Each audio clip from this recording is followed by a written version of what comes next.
জানোয়ার বিক্রি হয় কিন্তু মানুষ বিক্রি হতে পারে না।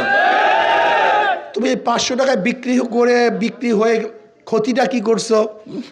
আমাকে বলো, কি ক্ষতিটা করছো?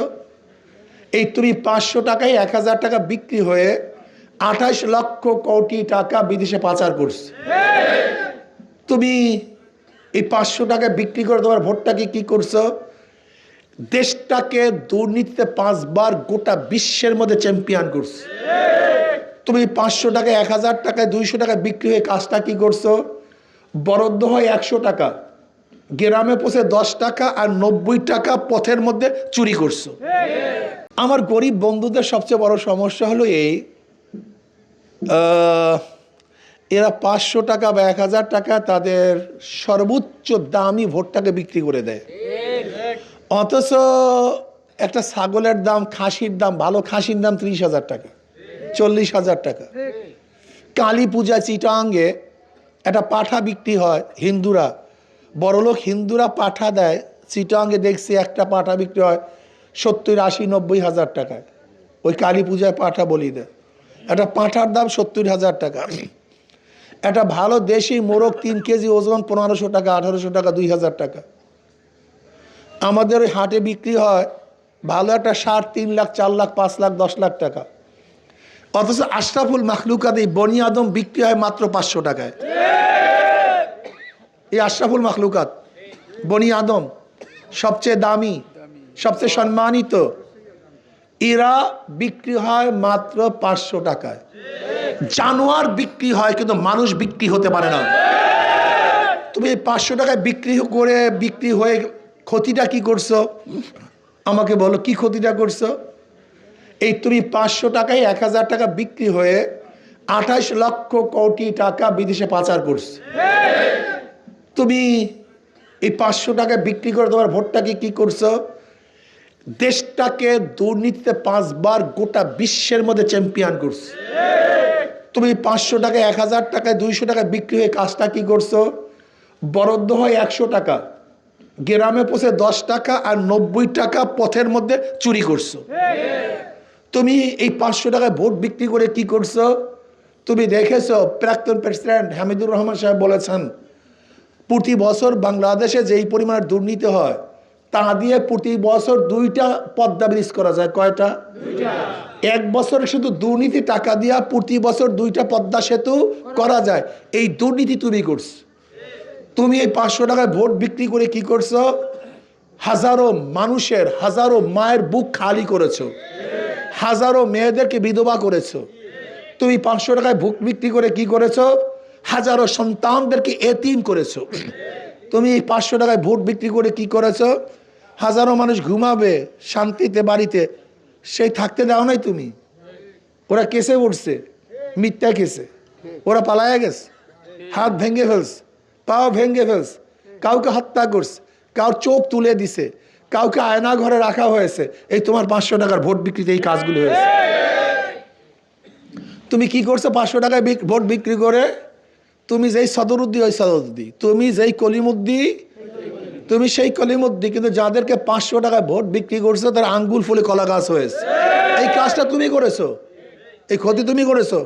তুমি জানোই না তোমার ভোটের দামটা কি, তুমি কি নিয়ে হাঁটতেছো তোমার জানা নেই।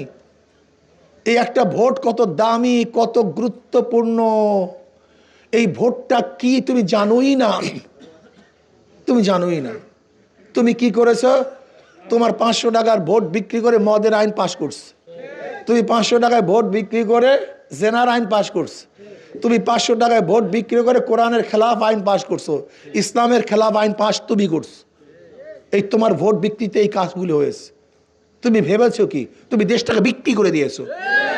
তুমি পার্শ্ববর্তী কান্ট্রির কাছে দেশটাকে বিক্রি করে দিয়েছো তুমি 500 টাকা ভোট বিক্রি করে।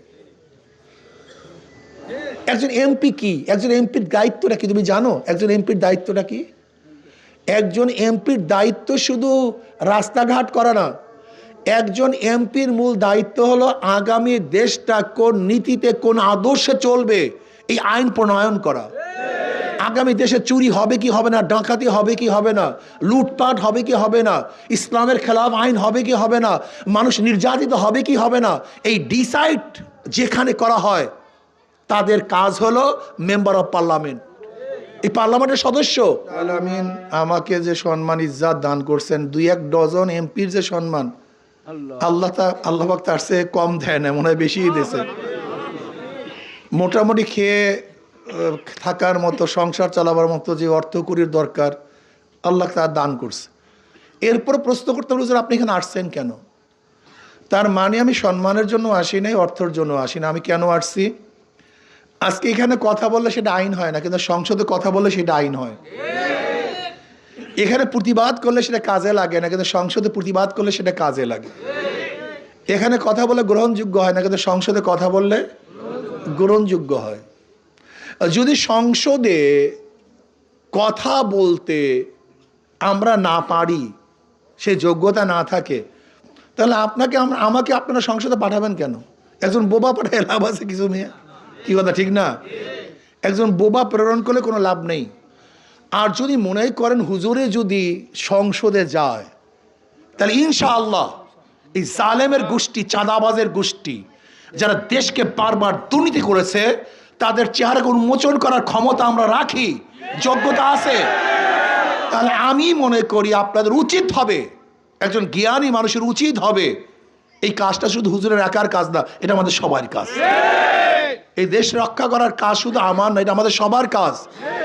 আমি এর জন্য কর্মীদেরকে বলবো, সমর্থকদেরকে বলবো, যারা ভালোবাসেন, আমি সবাইকে বলবো, ক্যান্ডিডেট আমি না, এই কাজটা শুধু আমার না, এই কাজটা আমাদের।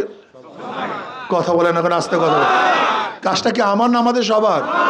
এটা যুদ্ধ, হক বাতিলের যুদ্ধ শুরু হয়ে গেছে। যেরকম বদরের ময়দানে এক দলে হক ছিল, আর এক দলে বাতিল ছিল। ওহুদের ময়দানে এক দলে হক ছিল, আর এক দলে বাতিল ছিল। খন্দকের ময়দানে এক দলে হক, আর এক দলে বাতিল ছিল। আজকেও আগামী নির্বাচনে হক বাতিলের, ইসলামের পক্ষের শক্তি, ইসলামের বিপক্ষের শক্তি। কি কথা বললাম, সত্য না মিথ্যা? চাঁদাবাজের পক্ষের শক্তি, চাঁদার বিরুদ্ধের শক্তি। যারা দেশকে 5 বার চ্যাম্পিয়ন করছে তাদের পক্ষের শক্তি, আর যারা দুর্নীতি বন্ধ করতে চায় তাদের পক্ষের শক্তির মধ্যে একটা যুদ্ধ শুরু হয়ে গেছে, নাকি ভাই? এই যুদ্ধে আমরা অবতীর্ণ হব ইনশাআল্লাহ। যুদ্ধে হারবেন না ঠকবেন? হারবেন না জিতবেন ইনশাআল্লাহ সবাই। তাই যুদ্ধে জিততে হলে কি কাজ করতে হয় না বসে থাকতে হয়? সাধনা করতে হয় না ঘুমায় থাকতে হয়? এর জন্য আমি বলবো, আপনারা শুধু ভোটার নন।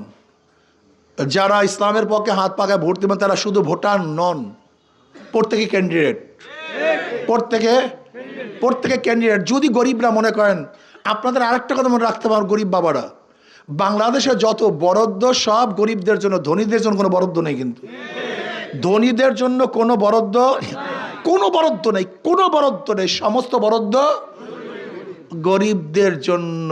যদি মনে করেন আমাদের বরাদ্দকৃত টাকা হুজুরে কম্বল চুরি করবে, হুজুরে টিন চুরি করবে, রিলিফ চুরি করবে, তাহলে আমাকে ভোট দেওয়া আপনাদের জন্য আত্মঘাতী সিদ্ধান্ত হবে।